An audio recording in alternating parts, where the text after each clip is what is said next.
ಶ್ರೀಗುರುಭ್ಯೋ ನಮಃ. ಹರಿ ಓಂ. ಲಕ್ಷ್ಮೀನಾರಾಯಣಂ ನತ್ವಾ ಪೂರ್ಣಬೋಧಾಧಿಕಾನ್ ಗುರೂನ್ ಕುರ್ಮ ಶ್ರೀಕೃಷ್ಣಗೀತಾಯಾಃ ಭಾಷ್ಯಾದ್ಯುಕ್ತಾರ್ಥಸಂಗ್ರಹಂ. ಭಗವದ್ಗೀತಾ ವಿವೃತಿ ಪಾಠ 2ನೇ ಅಧ್ಯಾಯದ 14ನೇ ಶ್ಲೋಕ. ಆ 14ನೇ ಶ್ಲೋಕದಲ್ಲಿ ಇರೋದೇನದ, ಮಾತ್ರ ಸ್ಪರ್ಶಾಸ್ತು ಕೌಂತೇಯ ಶೀತೋಷ್ಣ ಸುಖ ದುಃಖದಾಹ ಆಗಮ ಪಾಯಿನೋ ನಿತ್ಯಾಹ ತಾಂತಿತಿಕ್ಷಸ್ವ ಭಾರತ ಅಂತ ಶ್ಲೋಕ ಇರೋದು. ಇದು ಏನು ಹೇಳಲಿಕ್ಕೆ ಹೊರಟದ? ಇದರಲ್ಲಿ ಮೂಲ ವಾಕ್ಯವನ್ನು ಓದಿದರೆ ಒಂದು ಏನೋ ಅರ್ಥ ಬರ್ತದೆ, ಒಳಗಿರೋ ಅರ್ಥನೇ ಬೇರೆ ಅದ ವಸ್ತುಸ್ಥಿತಿಯಾಗಿ. ಮಾತ್ರ ಸ್ಪರ್ಶಾಸ್ತು ಅಂದ್ರೆ ಇವೇನು ಶಬ್ದಸ್ಪರ್ಶ ರೂಪರಸಗಂಧಗಳೆಂಬ ಮಾತ್ರೆಗಳವ, ಅವುಗಳ ಸ್ಪರ್ಶ ಅಂದ್ರೆ ಸಂಬಂಧ. ಆ ಶಬ್ದಸ್ಪರ್ಶ ರೂಪರಸಗಂಧಗಳೆಂಬ ಮಾತ್ರೆಗಳ ಸಂಬಂಧವು ಶೀತೋಷ್ಣ ಸುಖ ದುಃಖದಾಹ, ಶೀತ ಉಷ್ಣ ಸುಖ ದುಃಖಗಳನ್ನು ಕೊಡ್ತಾವ. ಆಗಮಾಪಾಯಿನೋ ನಿತ್ಯಾಹ, ಅವು ಬರ್ಕೋತ ಹೋಗ್ಕೋತಿರ್ತಾವ. ಅದಕ್ಕೆ ತಾನ್ ತಿತಿಕ್ಷಸ್ವ ಭಾರತ, ಅರ್ಜುನ ಅವನ್ನೆಲ್ಲ ಸಹನ ಮಾಡ್ಕೋಬೇಕಪ್ಪ ಅಂತ ಹಿಂಗೆ ಹೇಳ್ದಂಗೆ ಆಗ್ತದೆ. ಈ ಶಬ್ದಸ್ಪರ್ಶ ರೂಪರಸಗಂಧಗಳ ಸಂಬಂಧಕ್ಕೂ ಶೀತೋಷ್ಣ ಸುಖ ದುಃಖ ಆಗೋದಕ್ಕೂ ಅವುಗಳನ್ನು ತಡ್ಕೋಬೇಕು ಅನ್ನೋದಕ್ಕೂ ಒಂದಕ್ಕೊಂದು ಏನು ಸಂಬಂಧ ಇದೆ ಇಲ್ಲಿ ಅಂತ ಅರ್ಥ ಆಗೋದಿಲ್ಲ ಮೇಲ್ನೋಟಕ್ಕೆ. ಅದಕ್ಕಾಗಿ ರಾಯರು ವಿವರಣೆ ಕೊಡ್ತಾರೆ. ಈ ಶ್ಲೋಕದಲ್ಲಿ ಅರ್ಜುನನನ್ನು 2 ಬಾರಿ ಕರೆದಾನ ಕೃಷ್ಣ. ಕೌಂತೇಯ ಅಂತ 1 ಬಾರಿ, ಭಾರತ ಅಂತ 1 ಬಾರಿ. ಮೊದಲಿನ ಸಾಲಿನೊಳಗೆ 1, 2ನೇ ಸಾಲಿನಾಗ 1, 2 ಸರ್ತಿ ಕರೆದಾನ. 2 ಅನ್ವಯ ಮಾಡ್ಕೋಬೇಕು. ರಾಯರೇ ಅಂತಾರೆ, ಸತ್ಯಮೇವ ತತ್ಸರ್ವಂ ಭವದುಕ್ತಂ. ಹೌದು ಕೃಷ್ಣ, ನೀ ಹೇಳಿದ್ದೆಲ್ಲ ಸರಿಯದು. ಅದರಲ್ಲಿ ಯಾವುದೂ ಅಂದ್ರೆ ತೆಗೆದು ಹಾಕುವಂಥದ್ದು ಇಲ್ಲೇ ಇಲ್ಲ. ಇದೊಂದು ಮಾತು ಹೇಳಬಾರ್ದಾಗಿತ್ತು ಕೃಷ್ಣ ಅಂತ ಅನ್ನೋಂಗಿಲ್ಲ. ಸತ್ಯಮೇವ ತತ್ಸರ್ವಂ ಭವದುಕ್ತಂ. ಏನು ಹೇಳಿದ್ದ ಕೃಷ್ಣ ಅಂದರೆ, ಉಕ್ತ ವಿಧಯ ಆತ್ಮಹಾನೇಹೇ ಅಭಾವಾತ್. ಬಂಧುಗಳನ್ನು ಕುರಿತು ಶೋಕಿಸುತ್ತಿರುವ ಅರ್ಜುನನಿಗೆ ಆತ್ಮಕ್ಕೆ ಹಾನಿ ಇಲ್ಲ. ಅರ್ಜುನ ಆತ್ಮನಿತ್ಯ, ಅಳಬೇಕಾಗಿಲ್ಲ. ಕರೆಕ್ಟ್, ಒಪ್ಪುವಂಥ ಮಾತು, ಅದನ್ನು ತೆಗೆದುಹಾಕೋಂಗಿಲ್ಲ. ದೇಹ ಹಾನಾವಪಿ ಇಲ್ಲ. ಆತ್ಮನಿತ್ಯ ಆದರೆ ಏನಾಯಿತು? ದೇಹ ಅಂತರೂ ಅನಿತ್ಯದ ಅಲ್ಲ, ದೇಹನಾಶ ಆಗ್ತದೆ ಅಂತಂತೀನಿ ಅಂದರೆ ಸಮೀನ ದೇಹಾಂತರ ರೂಪ ಪ್ರತಿನಿಧಿ ಲಾಭಾತ್. ಈ ಜರಾಜರ್ಜಿತವಾದ ಮುಪ್ಪಾದ ದೇಹ ಹೋಗಿ ಒಳ್ಳೆ ತಾರುಣ್ಯಮಯವಾದ ದೇಹ ಬರ್ತದೆ, ಇನ್ನೊಂದು ಚಲೋ ದೇಹ ಬರ್ತದೆ ಅಂತಂದಮೇಲೆ ಪ್ರತಿನಿಧಿ ಬಂದಾಗ ಹಾನಿರ್ಹಿ ಪ್ರತಿನಿಧಿನ ಸಮಾಧೀಯತೆ ಅಂತ ಒಂದು ನಿಯಮ. ಈಗ ನಾವು ರೊಕ್ಕ ಕೊಟ್ಟು ವಸ್ತ್ರ ತಗೋತೀವಿ, ರೊಕ್ಕ ಹೋತೊಂದು ದುಃಖ ಬರೋದಿಲ್ಲ ನಮಗೆ. ಯಾಕೆ ಅಂದರೆ ವಸ್ತ್ರ ಬಂದಿದೆ ಅಂತ ಸಂತೋಷ ಇರ್ತದೆ. ಹಂಗೆ ಈ ಜೀರ್ಣವಾದ ಶರೀರ ಹೋತೊಂದು ದುಃಖ ಪಡಬೇಡ, ಇನ್ನೊಂದು ಒಳ್ಳೆ ದೇಹ ಬರೋದದ. ಸುತರಾಂ ಲಾಭ. ಹಣವನ್ನು ಕೊಟ್ಟು ವಸ್ತ್ರವನ್ನು ತಗೊಳ್ಳೋದು ಹೆಂಗದ, ಜೀರ್ಣವಾದ ದೇಹವನ್ನೇ ತೆಗೆದು ಹೊಸ ದೇಹವನ್ನು ತೆಗೆದುಕೊಳ್ಳೋದು ಹೆಂಗದ, ಅದಕ್ಕೂ ಚಿಂತೆ ಬೇಡ, ಒಪ್ಪುಕೊಂಡೆ. ಈ 2 ಕಾರಣದಿಂದಲೂ ಬಾಂಧವಾನಾಂ ಹಾನಿ ಭವಿಷ್ಯತಿ ಧಿಯಾ ಧಿಯಾ ಶೋಕೋನಯುಕ್ತ. ಬಂಧುಗಳು ಈ 2 ಕಾರಣದಿಂದಾಗಿ ನಾಶ ಹೊಂದುತ್ತಾರ ಅಂತ ದುಃಖ ಪಡೋ ಅವಶ್ಯಕತೆ ಇಲ್ಲ. ಆತ್ಮನಿತ್ಯ, ದೇಹ ಹಾನಿ ಅವಶ್ಯ. ದುಃಖ ಪಡ್ಬೇಕು ಯಾಕಪ್ಪ? ಪಡೋ ಅವಶ್ಯಕತೆ ಇಲ್ಲ. ಆದರೆ ತಥಾಪಿ ತನ್ಮೃತೌ ಮಮೈವ ಸುಖ ಹಾನಿ ದುಃಖ ಪ್ರಾಪ್ತಿಶ್ಚ ಸ್ಯಾತ್. ಅವರು ಸತ್ತರೆ ನನಗೆ ಸುಖ ಹಾನಿ ಮತ್ತು ದುಃಖ ಪ್ರಾಪ್ತಿ ಆಗ್ತದೆ. ಯಾಕೆ ಅಲ್ರಿ? ಸತ್ತ ಮಾತ್ರಕ್ಕೆ ನಿನಗಾಗಬೇಕಾದ ಸುಖಗಳಾಗ್ತಿರ್ತಾವೆ, ದುಃಖ ಪ್ರಾಪ್ತಿ ಯಾಕೆ ಆಗ್ಬೇಕಪ್ಪ? ಅವ್ರು ಸತ್ತವ್ರು ಅವ್ರ ದುಃಖ ನಿನಗೆ ಯಾಕೆ ಆಗಬೇಕು ಅಂತ ಕೇಳಿದ್ರೆ, ತದ್ದೇಹ ದರ್ಶನ ಸ್ಪರ್ಶನ ಸಂಭಾಷಣಾದೇಹೇ ಸುಖ ಹೇತೋ ಅಭಾವಾತ್. ನನ್ನ ಸುಖಕ್ಕೆ ಕಾರಣವಾದದ್ದು ಯಾವುದು ಅಂದರೆ ಅವರ ದೇಹ ದರ್ಶನ, ಅವರ ದೇಹ ಸ್ಪರ್ಶ, ಅವರ ಜೊತೆಗೆ ಸಂಭಾಷಣ, ಅವ್ರ ಜೊತೆಗೆ ಒಡನಾಟ, ಕೂಡೋದು, ಏಳೋದು, ಮಲಗೋದು, ಉಣ್ಣೋದು, ತಿನ್ನೋದು, ಅವ್ರ ಜೊತೆಗೆ ಸಂಬಂಧ, ಇವೆಲ್ಲ ಕಟ್ಟಾಗ್ಬಿಡ್ತಾವೆ. ದೇಹ ನಾಶ ಆಯಿತು ಅಂದರೆ ಇವೆಲ್ಲವೂ ಹೋಗ್ತಾವ. ಅಂದ್ರೆ ಅರ್ಜುನನ ತಲೆಯಾಗಿ ಏನದ ಅಂದ್ರೆ, ನಮ್ಮ ಸುಖಕ್ಕೆ ಕಾರಣ ಯಾವುದು ಅಂದರೆ ಅವ್ರನ್ನ ನೋಡ್ತೀವಿ, ಅದಕ್ಕೆ ನಂಗೆ ಸುಖ ಆಗ್ತದೆ. ಅವ್ರ ಜೊತೆಗೆ ಮಾತಾಡ್ತೀವಿ, ಅದಕ್ಕೆ ನನಗೆ ಸುಖ ಆಗ್ತದೆ. ಅವ್ರ ಜೊತೆಗೆ ಒಡನಾಟದ, ಅದಕ್ಕೆ ನಂಗೆ ಸುಖ ಆಗ್ತದೆ ಅಂತ ಅರ್ಜುನನ ತಲೆಯಲ್ಲಿ ಇದ್ದದ್ದು. ಸಾಮಾನ್ಯವಾಗಿ ನಮ್ಮೆಲ್ಲರಿಗೂ ಕೂಡ ಏನಿರ್ತದೆ, ನಮ್ಮ ಬಂಧುಗಳು, ನಮ್ಮ ಮನೆಯೊಳಗಿದ್ದ ಎಲ್ಲ ವಸ್ತುಗಳ ಜೊತೆಗೂ ಕೂಡ ಒಡನಾಟ ಇದ್ದದಕ್ಕೆ ಅದು ಸುಖಕ್ಕೆ ಕಾರಣ ಆಗ್ಯದ ಅಂತ ಒಂದು ಭಾವನೆ ಇರ್ತದೆ. ಇದರಂಥ ಭ್ರಾಂತಿ ಜಗತ್ತಿನೊಳಗೆ ಇನ್ನೊಂದಿಲ್ಲ. ನೈತಾದೃಶ ಭ್ರಾಂತಿ ಅಂತ ಹೇಳಬೇಕು. ಇಂಥ ಭ್ರಾಂತಿ ಚಂದೊಂದಿಲ್ಲ ಮತ್ತು ಯಾವುದು. ಅದಕ್ಕೆ ಹೇಳಿದ್ರು ಸುಖ ಹೇತೋ ಅಭಾವಾತ್. ಅಂದಮೇಲೆ ನನ್ನ ಸುಖಕ್ಕೆ ಕಾರಣವೆನಿಸಿರುವಂತಹ ಅವರ ದೇಹದ ದರ್ಶನ, ಅವರ ಸ್ಪರ್ಶ, ಅವರ ಜೊತೆಗೆ ಮಾತು, ಒಡನಾಟಗಳೆಲ್ಲ ಹೋಗ್ಬಿಡ್ತದೆ. ಹೋತು ಅಂತಂದ್ರೆ ನನ್ನ ಸುಖ ಹೋಗ್ತದಲ್ಲ, ಏನು ಮಾಡಲಿ ಕೃಷ್ಣ ಅಂತ ಒಂದು. ಎರಡನೇದೇನು ಅಂದರೆ ಛೇದ ಭೇದಾದಿನ ವಿಕೃತ ತದ್ದೇಹ ದರ್ಶನಸ್ಯ ದುಃಖ ಹೇತೋ ಭಾವಾತ್. ಇನ್ನು ಯುದ್ಧದಲ್ಲಿ ಛೇದ ಭೇದಗಳಾಗೋದು, ಕತ್ತರಿಸ್ತದೆ, ತುಂಡಾಗಿ ಹೋಗ್ಬಿಡ್ತದೆ. ದೇಹದಲ್ಲಿ ಕತ್ತರಿಸುವುದು, ಗಾಯ ಆಗೋದು ಒಂದು ರೀತಿಯಾದರೆ, ಇನ್ನೊಂದೇನು ಅಂತಂದರೆ ಪೂರ್ಣವಾಗಿ ತುಂಡೇ ಆಗೋಗ್ಬಿಡ್ತದೆ, ವಿಕೃತವಾಗ್ತದೆ. ಆ ವಿಕಾರಗೊಂಡ ದೇಹವನ್ನು ಕಂಡಾಗ ದುಃಖ ಆಗ್ತದೆ. ಅದಕ್ಕೆ ನನಗೆ ಸುಖ ಹೇತು ಅಂತ ಯಾವ ತಿಳ್ಕೊಂಡಿದ್ದೀವಿ ಅಂಥ ದೇಹಕ್ಕೇನಾರ ಆದರೆ ನಂಗೆ ದುಃಖ ಆಗ್ತದೆ. ಹಂಗಾಗಿಲ್ಲ, ನನ್ನ ಹೆಂಡತಿಗೇನೋ ಆಯ್ತು, ನನ್ನ ಮಗುಗೇನೋ ಆಯ್ತು, ನನ್ನ ಮಗಳಿಗೇನೋ ಆಯ್ತು, ಅವಾಗ ನಾ ಏನು ಅನ್ಕೋತೀನಿ, ನನಗೆ ಆಯ್ತು ಅಂತಕೊಂಡು. ಯಾಕೆ ಕಾರಣ ಅಂದರೆ ನನ್ನ ಸುಖಕ್ಕೆ ಕಾರಣವೆನಿಸಿರುವಂಥ ವಸ್ತುಗಳಲ್ಲಿ ಛೇದ ಭೇದಾದಿಗಳು ಇತ್ಯಾದಿ ಏನೋ ಕಂಡಾಗ ನನಗೆ ದುಃಖ ಆಗ್ತಾ ಅದರಿಂದಾಗಿ ಒದ್ದಾಡ್ತೀನಿ. ಅಂದರೆ ಅವರಿಗಾದರೂ ಕೂಡ ದುಃಖ ಆಗೋದು ನನಗಾಗ್ತದೆ. ವಾಸ್ತವಿಕವಾಗಿ ಪೆಟ್ಟು ಬಿದ್ದದ್ದು ಯಾರಿಗೆ? ಅವರಿಗೆ. ದುಃಖ ಯಾರಿಗೆ ಆಗ್ತದೆ? ನನಗೆ. ಅವರಿಗಂತೂ ಹಾಗೆ ಆಗ್ತದೆ, ಅವ್ರಿಗಿಲ್ಲ ಅಂತ ಹೇಳಿಕೆತ್ತಿಲ್ಲ. ಪೆಟ್ಟು ಬಿದ್ದವ್ರಿಗಷ್ಟ ಆಗಬೇಕು, ಬಿಟ್ಟು ಉಳಿದವ್ರಿಗೂ ಆಗ್ತದೆ. ಯಾಕಂದರೆ ಸುಖ ಹೇತೋ ನಮಗೆ ಸುಖಕ್ಕೆ ಕಾರಣ ಅಂತ ತಿಳ್ಕೊಂಡಿದ್ವಿ, ಹೋತು ಹೊಡೆತು ಬಿತ್ತ. ಅದಕ್ಕೆ ವಿಕೃತ ತದ್ದೇಹ ದರ್ಶನಸ್ಯ ದುಃಖ ಹೇತೋ ಭಾವಾತ್ ಇತ್ಯತಃ ಮಾತ್ರ ಇತಿ. ಇದಕ್ಕೆ ಉತ್ತರ ಕೊಡ್ಲಿಕ್ಕೆ ಹೊಂಟಾನ ಕೃಷ್ಣ. ಮಾತ್ರ ಸ್ಪರ್ಶಾಸ್ತು ಕೌಂತೆಯ ಶೀತೋಷ್ಣ ಸುಖ ದುಃಖದಾಹ ಆಗಮಾಪಾಯಿನೋ ನಿತ್ಯಾಹ ತಾಂತಿತಿಕ್ಷಸ್ವ ಭಾರತ ಅಂತ ಉತ್ತರ ಕೊಡ್ಲಿಕ್ಕೆ ಹೊಂಟಾನ. ಇಲ್ಲಿ ಮಾತ್ರ ಸ್ಪರ್ಶಾಹ, ಆಮೇಲೆ ಶೀತೋಷ್ಣ ಸುಖ ದುಃಖದಾಹ ಇವುಗಳು ಶಬ್ದ ಅಷ್ಟೇ ಇಲ್ಲ, ಅವು ಎಲ್ಲ ವಾಕ್ಯ ಆಗಿಬಿಟ್ಟವೆ. ಈಗ ಹೆಂಗೆ ವಾಕ್ಯ ನೋಡು, ಏನು ಬಿಡಿಸ್ತಾರ ಅಂತ. ಮೀಯಂತೆ ಇತಿ ಮಾತ್ರಾಹ. ಮಾತ್ರಾಹ ಅಂತ ಯಾರಿಗೆ ಕರಿಬೇಕು ಅಂದರೆ, ಯಾವುಗಳು ಜ್ಞಾನಕ್ಕೆ ವಿಷಯವಾಗಿವೆಯೋ ಅವುಗಳನ್ನು ಮಾತ್ರ ಮಾತ್ರ ಅಂತ ಕರಿಬೇಕು. ಮೀಯಂತೆ ಜ್ಞಾಯಂತೆ ಇತಿ ಮಾತ್ರಾಹ. ಯಾವುಗಳು ನಮ್ಮ ಜ್ಞಾನಕ್ಕೆ ವಿಷಯವೆನಿಸುತ್ತವೆಯೋ ಅವುಗಳನ್ನು ಮಾತ್ರ ಅಂತ ಕರಿಬೇಕು. ಅಲ್ರಿ ನಮ್ಮ ಜ್ಞಾನಕ್ಕೆ ಬೇಕಾದಷ್ಟು ವಿಷಯ ಅನ್ನಿಸ್ತದೆ ಅಂದರೆ ತೋರಿಸು, ಬೇಕಾಗಿ ತೋರಿಸು. ಶಬ್ದಸ್ಪರ್ಶ ರೂಪರಸಗಂಧಗಳನ್ನು ಬಿಟ್ಟರೆ ಇನ್ನು ಯಾವುದೂ ನಿನ್ನ ಜ್ಞಾನಕ್ಕೆ ವಿಷಯನೇ ಅಲ್ಲ ಜಗತ್ತಿನೊಳಗೆ. ಅದಕ್ಕೆ ಅದರ ಮಾತ್ರ ಅಂತ ಕರೀತಾರೆ. ಮೀಯಂತೆ ಐತಿ ಮಾತ್ರ ಅಂತ. ಇದು ಅಸಾಧ್ಯ ಅನ್ಸಂಗಿಲ್ಲ, ಹುಚ್ಚುಚಾರ ಅನ್ಸಂಗಿಲ್ಲ. ನೋಡಿದ್ರಕ್ಕೆ ಅದೇ ನಮ್ಮ ತಲೆ ಕಡಿಮೆ ಓಡ್ತಾ ಅದಕ್ಕೆ ಹಿಂಗೆ ಅನ್ನಿಸ್ತದೆ. ಅವರು ಕೃಷ್ಣ ಅರ್ಜುನ ಶಾಸ್ತ್ರಕಾರರವರು ಮೊದಲನೇ ಪ್ರಶ್ನೆ ಕೇಳ್ತಾರೆ, ನಿನಗೆ ಜ್ಞಾನಕ್ಕೆ ಯಾವ್ದು ವಿಷಯ ಆಗ್ಯಾವ ಅವನ್ನಷ್ಟೇ ಮಾತ್ರ ಅಂತ ಕರಿಬೇಕು. ಅವು ಯಾವುದು ಅಂದರೆ ಶಬ್ದಸ್ಪರ್ಶ ರೂಪರಸಗಂಧಗಳು.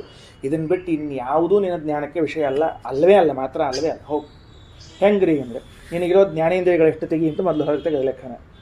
ಕಣ್ಣು, ಕಿವಿ, ಮೂಗು, ಬಾಯಿ, ತೊಗೀಂದ್ರಿಯ, ಇಷ್ಟೇ ನಿಂಗೆ ಜ್ಞಾನೇಂದ್ರಿಯ. ಇವುಗಳಿಂದ ಗ್ರಹಿಸೋದು ಯಾವುದು? ಶಬ್ದ, ಸ್ಪರ್ಶ, ರೂಪ, ರಸಗಂಧ. ಮುಗಿದು ಹೋತು. ಇನ್ನು ಯಾವುದನ್ನು ಗ್ರಹಿಸ್ತೀನಿ ಈ ಇಂದ್ರಿಯಗಳಿಂದ? ಈ ಇಂದ್ರಿಯಕ್ಕೆ ವಿಷಯವಾದದ್ದನ್ನು ಮಾತ್ರ ಆ ಇಂದ್ರಿಯಗಳಿಂದ ಗ್ರಹಿಸ್ತೀನಿ. ಬೇರೆ ಹೆಂಗೆ ಗ್ರಹಿಸ್ಲಿಕ್ಕೆ ಸಾಧ್ಯದ? ಅಂದಮೇಲೆ ಇರೋದೇ ಈ 5 ಜಗತ್ತಿನೊಳಗೆ. ಹೇಳು, ಕಣ್ಣಿನಿಂದ ಏನು ಗ್ರಹಿಸ್ತೀನಿ ನೀನು? ರೂಪವನ್ನು ಗ್ರಹಿಸ್ತಿ. ಕಿವಿಯಿಂದ ಏನು ಗ್ರಹಿಸ್ತಿ? ಶಬ್ದವನ್ನು ಗ್ರಹಿಸ್ತಿ. ಮೂಗಿನಿಂದ ಗಂಧ ಗ್ರಹಿಸ್ತಿ. ನಾಲಿಗೆಯಿಂದ ರಸವನ್ನು ಗ್ರಹಿಸ್ತಿ. ತೊಗಿಂದ್ರಿಂದ ಸ್ಪರ್ಶ ಗ್ರಹಿಸ್ತಿ. ಶಬ್ದ, ಸ್ಪರ್ಶ, ರೂಪರಸಗಂಧಗಳೇ ಅಲ್ವೇನು ಮತ್ತೆ? ಅಂದಮೇಲೆ ಮೀಯಂತೆ ಇತಿ ಮಾತ್ರ ನಮ್ಮ ಜ್ಞಾನಕ್ಕೆ ವಿಷಯ ಆದದ್ದೇ ಈ 5 ಜಗತ್ತಿನೊಳಗೆ. ಇನ್ನು ಯಾವುದೂ ಇಲ್ಲೇ ಇಲ್ಲ, ಎಕ್ಸ್ಟ್ರಾ ಇಲ್ಲೇ ಇಲ್ಲ. ನಾವು ಹೆಂಡತಿ ಅಂತೀವಿ, ತಪ್ಪು. ರೂಪ, ಶಬ್ದ, ರಸ, ಗಂಧ ಏನು ತಗೋ ಎಲ್ಲ 5 ಹೋಗ್ಬೇಕು. ಅದಕ್ಕೇನೆ ಮಾತ್ರ ಮೀಯಂತೆ ಐತಿ ಮಾತ್ರ ಅಂದರು ಕೃಷ್ಣ ಅಂತಾನೆ. ಜ್ಞಾನಕ್ಕೆ ವಿಷಯ ಆಗೋದಂದ್ರೆ ಶಬ್ದ, ಸ್ಪರ್ಶ, ರೂಪರಸಗಂಧಗಳೆಂಬ ತನ್ಮಾತ್ರೆಗಳು ಬಿಟ್ಟರೆ ಇನ್ನೊಂದು ಜಗತ್ತಿನಾಗ ಇಲ್ಲೇ ಇಲ್ಲ. ಬಹಳ ಗಂಭೀರವಾಗಿ ಯೋಚನೆ ಮಾಡ್ತಾರೋ. ನಾವೆಲ್ಲ ಸುಮ್ಮನೆ ಹಗುರು ತೊಗೊಂಡಿರ್ತೀವಿ, ಢೀಲಾ ಓದಿರ್ತೀವಿ. ಹಂಗೆ ಓದಬಾರ್ದು ಅಂತಾರೆ. ಪಂಚಜ್ಞಾನೇಂದ್ರಿಯ ಅಂತ ಇಷ್ಟೇ ಅಂದಿರ್ತದೆ, ಅದು ಬಿಟ್ಟು ಬೇರೆ ಇಲ್ಲ ಅನ್ನೋದೊಂದು ವಿಶೇಷ ಅಂಶ ಸಿಗ್ತಿಲ್ಲ. ಜಗತ್ತಿನೊಳಗೆ ಇರೋ ವಿಷಯಗಳೇ 5 ಮುಗಿದು ಹೋಯ್ತು. ಇನ್ನೇನು ಇಲ್ಲೇ ಇಲ್ಲ. 5 ವಿಷಯಗಳು ಬಿಟ್ಟು 6ನೇ ವಿಷಯ ಇಲ್ಲ, ಎಲ್ಲ ತುಂಬಿ ಬಿಟ್ಟದ. ಅದಕ್ಕೆ ಪಂಚ ಪ್ರಪಂಚ ಮುಗಿದು ಹೋತಷ್ಟೇ ಕೆಲಸ. ಪಂಚಭೂತಗಳಾಗಿದೆ, ಪಂಚ ತನ್ಮಾತ್ರಗಳನ್ನು ಕೂಡಿದ ಪ್ರಪಂಚ. ಆ ತನ್ಮಾತ್ರಗಳಿರ್ಲಿಕ್ಕೆ ಜಗ ಯಾವುದು? ಮಣ್ಣು, ನೀರು, ಗಾಳಿ, ಬೆಂಕಿ, ಆಕಾಶ. ಇರೋದೇ ಆದದ. ಇನ್ನೇ ಅದಕ್ಕೆ ನಮ್ಮ ಸಿದ್ಧಾಂತದಲ್ಲಿ ಮೊದಲು ಹುಟ್ಟಿದ್ದು ತನ್ಮಾತ್ರ ಭೂತಗಳೆಲ್ಲ ನಮ್ಮ ಸಿದ್ಧಾಂತದಲ್ಲಿ ಹುಟ್ಟಿದ್ದು ಪಂಚ ತನ್ಮಾತ್ರಗಳು. ಶಬ್ದ ಹುಟ್ಟಿ ಆಕಾಶ, ಆಕಾಶ ಹುಟ್ಟಿ ಶಬ್ದ ಅಲ್ಲೇ ಅಲ್ಲ. ಯಾಕಂದ್ರೆ ಇಂಪಾರ್ಟೆಂಟ್ ಇರೋದು ಶಬ್ದಕ್ಕೆ, ಅದೇ ಆಕಾಶಕ್ಕೆ ಇಲ್ಲೇ ಇಲ್ಲ ನಮಗೆ. ಮಾತ್ರ ಸ್ಪರ್ಶ. ಅರ್ಜುನ ಅವ್ರು ನೋಡಿ ಆನಂದ ಆಗ್ತದೆ, ಇವ್ರ ಮಾತು ಕೇಳಿ ಆನಂದ ಆಗ್ತದೆ, ಅವ್ರು ಮುಟ್ಟಿದ ಆನಂದ ಆಗ್ತದೆ. ಶಬ್ದ, ಸ್ಪರ್ಶ, ರೂಪ, ರಸಗಂಧ, ಮಾತ್ರ ಸ್ಪರ್ಶ. ಎಷ್ಟು ದೊಡ್ಡ ಪ್ರಪಂಚ ತೆಗೆದಿಟ್ಟ ಕೃಷ್ಣ. ಕಲ್ಪನೆ ಬರೋದಿಲ್ಲ ನಮಗೆ. ಅದು ಏನು ಹೇಳಿಕೊಂಡ 5 ಪ್ರಪಂಚ ಬಂತು, ಮುಗೀತು. ಅಷ್ಟೇ. ನೀ ಏನು ಮಾತಾಡ್ತೀವಿ ಮಾತಾಡ, 5 ಮಾತಾಡ. ಏನು ಭಾಳ ಮಾಡ್ಬೋದು ನೀನು ಅಂದರೆ ಪರ್ಮಿನೇಷನ್ ಕಾಂಬಿನೇಷನ್ ಕೂಡಿಸಿ ಇದಕ್ಕೆ ಬೇರೆ ಮಾಡಿಸ್ಕೊತ ಹೋಗ್ಬೇಕಷ್ಟ. ನೀನು ಇನ್ನೇನಾರ ಮಾಡೋದಿದ್ರೆ ಇದಕ್ಕೆ ಒಂದು ಜೋಡಿಸ್ಬೇಕು, ತೆಗಿಬೇಕು, ಮುರಿಬೇಕು, ಕಡಿಬೇಕು. ಕಷ್ಟ ಕೆಲಸ ಅದಕ್ಕೆ. ನೋಡು, ಅದಕ್ಕೆ ಮೀಯಂತೆ ಇದು ಮಾತ್ರ ನಮ್ಮ ಜ್ಞಾನಕ್ಕೆ ವಿಷಯವಾಗುವುದನ್ನು ಮಾತ್ರ ಅಂತ ಕರಿಬೇಕು. ಯಾಕೆ? ಮಾಂಗ್ ಅದು ಯಾಕೆ ಅಂಬುದು ಮುಂದೆ ನೋಡಂತ. ಅಂತೂ ಅದು ಹೆಂಗೆ ಹುಟ್ಕೊಂಡಿತು, ಮಾತ್ರಾ ಶಬ್ದ ಹೆಂಗೆ ಹುಟ್ಕೊಂಡಿತು ಅಂದರೆ ಮಾಂಗ್ ಮಾನೆ ಇತ್ಯತಃ ಕರ್ಮಣಿ ತ್ರ ಪ್ರತ್ಯಯ. ಮಾಂಗ್ ಮಾನೆ ಅಂತ ಧಾತು. ಮಾಂಗ್ ಮಾನೆ ಅನ್ನೋ ಶಬ್ದಕ್ಕೆ ಜ್ಞಾನ ಅಂತ ಅರ್ಥ. ಮಾನಂ ಜ್ಞಾನಂ. ಮಾ ಇಸ್ ಈಕ್ವಲ್ ಟು ಜ್ಞಾನ, ತ್ರ ಇಸ್ ಈಕ್ವಲ್ ಟು ವಿಷಯ. ಮಾತ್ರ ಇಸ್ ಈಕ್ವಲ್ ಟು ಜ್ಞಾನ ವಿಷಯ. ಮಾತ್ರ ಅನ್ಬೇಕಾಗಿತ್ತು ಅಥವಾ ಮಾತ್ರ ಅನ್ಬೇಕಾಗಿತ್ತು. ಮಾತ್ರ ಅಂತ ಸ್ತ್ರೀಲಿಂಗ ಯಾಕಂದ್ರಿ ಅಂತ ಕೇಳಿದ್ರೆ ಅದಕ್ಕೆ ರಾಯರಂತಾರೆ ಸ್ತ್ರೀತ್ವಂ ಶಬ್ದ ಸ್ವಾಭಾವ್ಯಾತ್. ಶಬ್ದದ ಒಂದು ಸ್ವಭಾವ ಇರ್ತದೆ. ಪುಲ್ಲಿಂಗ ಶಬ್ದೋ ಸ್ತ್ರೀಲಿಂಗ ಶಬ್ದೋ ನಪುಂಸಕಲಿಂಗದೋ ಒಂದು ಸ್ವಭಾವ ಇರ್ತದೆ. ಮಾತ್ರ ಅಂದು ಸ್ತ್ರೀಲಿಂಗ ಸ್ವಭಾವನೆ ಅದಾದ್ರಿಂದ ಸ್ತ್ರೀಲಿಂಗನೇ ಹೇಳಿದ್ದೇವೆ. ನಿತ್ಯ ಸ್ತ್ರೀಲಿಂಗ ಶಬ್ದ ಮಾತ್ರ ನಿತ್ಯ ಶಬ್ದನೇ ಸ್ತ್ರೀಲಿಂಗನೇ. ಸ್ತ್ರೀತ್ವಂ ಶಬ್ದ ಸ್ವಭಾವ್ಯ ಮುಗಿದು ಹೋತಲ್ಲಿಗೆ ವ್ಯವಸ್ಥೆ. ಇತ್ತಂಚ ಮಾತ್ರಾ ಇಸ್ ಈಕ್ವಲ್ ಟು ಜ್ಞಾನ ವಿಷಯ ಬರೆದಿಟ್ಟಿಲ್ ಪರಾಯರು. ಇದು ವ್ಯಾಖ್ಯಾನ ಪ್ರಿಂಟ್ ಮಾಡೋ ಕಾಲಕ್ಕೆ ಹೆಂಗೆ ಮಾಡಬೇಕು ಅಂದ್ರೆ ಅವು ಸ್ಟೈಲ್ ನಮಗೆ ಅರ್ಥ ಆಗ್ಬೇಕಲ್ಲ. ಇಲ್ಲಿ ಮೀಯಂತ ಐತಿ ಮಾತ್ರ ಅಂತ ಮುಗಿಸ್ಬಿಟ್ಟು ಜ್ಞಾನ ವಿಷಯ ಅಂತ ಇಷ್ಟು ದೂರ ಹಾಕ್ಯಾರ. ಅರ್ಥ ಯಾಕೆ ಹಿಂಗೆ ಇಷ್ಟು ದೂರ ಹಾಕಿದ್ರೆ ಹೇಳ್ಪನೋಣಂತ ಅಂದ್ರೆ ಮೊದಲು ಶಬ್ದ ಸ್ವರೂಪ ಪರಿಚಯ ಆಗದೆ ಹೋದರೆ ಅರ್ಥವನ್ನು ಮಾಡ್ಲಿಕ್ಕೆ ಬರೋದಿಲ್ಲ ನಮಗೆ. ಶಬ್ದ ಸ್ವರೂಪ ಏನಂತ ಪರಿಚಯ ಆಗದೆ ಹೋದರೆ ಅರ್ಥ ಹೆಂಗೆ ಮಾಡ್ತೀನಿ ನೀನು? ಅದಕ್ಕೆ ಮಾತ್ರ ಅನ್ನೋ ಶಬ್ದ ರೂಪ ಪರಿಚಯ ಮಾಡಿಸಿರೋರು. ಮಾಂಗ್ ಮಾನಿ ಎಂಬ ಧಾತುವಿನ ಮುಂದೆ ಕರ್ಮಾರ್ಥಕತ ಪ್ರತ್ಯಯ ಬಂದು ಮಾತ್ರ ಅಂತ ಆಗಿ ಸ್ತ್ರೀಲಿಂಗದಲ್ಲಿ ಮಾತ್ರ ಅಂತ ಕೂತದ ಅಂತ ಅದರ ಶಬ್ದ ಸ್ವರೂಪವನ್ನು ಪರಿಚಯ ಮಾಡಿಸಿ ಆ ಮಾತ್ರ ಶಬ್ದಕ್ಕೆ ಅರ್ಥ ಏನು ಮಾಡಬೇಕು ಅಂದ್ರೆ ಜ್ಞಾನ ವಿಷಯ ಅಂತ ಮಾಡಿ. ಯಾವುದವು ಜ್ಞಾನ ವಿಷಯ ಅಂದ್ರೆ ಗಂಧ ರಸ ರೂಪ ಸ್ಪರ್ಶ ಶಬ್ದ ಪಂಚತನ್ಮಾತ್ರಗಳು ಮುಗಿದೋಗ್ತದೆ. ಗಂಧ ಮೂಗಿನಿಂದ ಗ್ರಹಣ ಮಾಡುವಂತಹದ್ದು. ಇದು ಕ್ರಮ ಇಲ್ಲ ಏನದು ಎರಡು ಹೆಂಗೂ ಹೇಳಿ ಬರ್ತದೆ. ಹೆಂಗೂ ಹೇಳಿ ಶಬ್ದ ಸ್ಪರ್ಶ ರೂಪರಸ ಗಂಧ ಅಂತ ಹೇಳಿ ಬರ್ತದೆ. ಗಂಧ ಸ್ಪರ್ಶ ಶಬ್ದ ಅಂತ ಹೇಳಿ ಬರ್ತದೆ. ಆರೋಹಣ ಅವರೋಹಣ ಕ್ರಮ ಅಷ್ಟ. ಇದು ಆರೋಹಣ ಕ್ರಮದಾಗ ಹೋಗಿದೆ. ನಾವು ಹೇಳ್ಕೊತ ಆರೋಹಣ ಕ್ರಮದಾಗ ಬಂದಿರ್ತೀವಿ ಅಷ್ಟ. ನಾವು ಇಲ್ಲ ಗಂಧ ನಡುವು ಬರ್ತದೆ ಬರುದಿಲ್ಲ. ಹೇಳ್ರಿ ಇನ್ನೊಂದ್ಸಲ.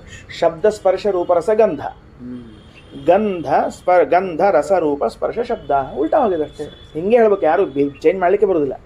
ಒಂದ ಅವರೋಹಣ ಕ್ರಮದಾಗ ಹೇಳ್ಬೇಕು, ಇಲ್ಲ ಆರೋಹಣ ಕ್ರಮದಾಗ ಹೇಳ್ಬೇಕು. ರಾಯರ ಆರೋಹಣ ಕ್ರಮದಾಗ ಹೇಳಿದ್ರೆ ಅಷ್ಟೇ. ಅಲ್ಲ ಮೊದಲು ಶಬ್ದ ಹುಟ್ಟಿದಲ್ಲ.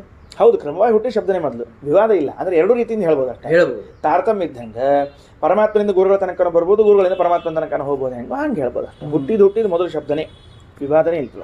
ವಿಶೇಷ ಇಲ್ಲ ಏನಿಲ್ಲ ಹಂಗೇನಿಲ್ಲ. ಗಂಧರಸ ರೂಪ ಸ್ಪರ್ಶ ಶಬ್ದಾ ತೇಷಾಂ ಸ್ಪರ್ಶಾಃ ಸಂಬಂಧಾಃ ಮಾತ್ರಾ ಸ್ಪರ್ಶಾಃ ಬಿಡಿಸ್ಬಿಟ್ರೆ ಫೋನಿಗೆ. ಮಾತ್ರಾ ಸ್ಪರ್ಶ ಎಂಬ ಶಬ್ದಕ್ಕೆ ಮಾತ್ರಾ ಜ್ಞಾನ ವಿಷಯ ಗಂಧ ರಸ ರೂಪ ಸ್ಪರ್ಶ ಶಬ್ದಾಃ ರೂಪಾಣಾಂ ಸ್ಪರ್ಶಾಃ ಸಂಬಂಧಾಃ ಮಾತ್ರಾ ಸ್ಪರ್ಶಾಃ.